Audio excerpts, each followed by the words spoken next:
Welcome viewers. இன்றைக்கி நம்ம என்ன பார்க்க போகிறோம்னா, வீட்டில் பசங்க பால் மட்டும்தான் குடிக்கிறாங்க, சோறே சாப்பிட மாட்டேங்கிறாங்க. அப்படின்னா அது எதனால் அப்படின்னு பார்க்க போகிறோம். சுடுதண்ணி செமிக்கிறதுக்கு 1.25 மணி நேரம் ஆகும். பாகம் செய்த பதார்த்தங்கள் செமிக்கிறதுக்கு 2 மணி நேரம் ஆகும். சோறு 3 மணி நேரம் ஆகும். பழச்சாறு 2.5 மணி நேரம் ஆகும். உயர்ந்த பழ வர்க்கங்கள் 3 மணி நேரம் ஆகும். தயிர் சோறு 4.5 மணி நேரம் ஆகும்.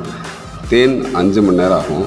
மோர் சோறு 5.5 மணி நேரம் ஆகும். தண்ணி கஞ்சி 7 மணி நேரம் ஆகும். பால் செமிக்கிறதுக்கு 8 மணி நேரம் ஆகும். ஒரு கிளாஸ் பால் 8 மணி நேரம் ஆகும்னா, ஒரு நாளைக்கு 3 கிளாஸ் பால் குடித்தான்னா 24 மணி நேரத்தில் அவன் சாப்பிட வேண்டிய அவசியமே இல்லை. ஏன்னா பசியே இருக்காது. அதையும் மீறி அவனுக்கு ரொம்ப ஊட்டி விட்டோம் அப்படின்னா, பசிக்காமல் புசித்த உணவு நஞ்சிற்கு சமம்னு ஒரு பழமொழியே இருக்குது. அதாவது விஷத்துக்கு சமம், ஃபுட் பாய்சன். பாலுங்கிறது பல்லு இல்லாத குழந்தைகளுக்கு கடவுள் கொடுத்த வரம். பல்லு முளைச்சதுக்கப்புறம் அவங்கள சாப்பிட வச்சு பழக்கணும். பல்லு போன வயசானவங்களுக்கும் பாலுங்கிறது கடவுள் கொடுத்த வரம் தான். ஒரு நெல்லிக்காய் அளவுக்கு நீர்மூழ்கி இலையை அரைச்சி ஒரு கிளாஸ் பாலில் கலந்து குடிச்சிட்டாங்கன்னா 7-8 நாள் அவங்களுக்கு பசியே இருக்காது.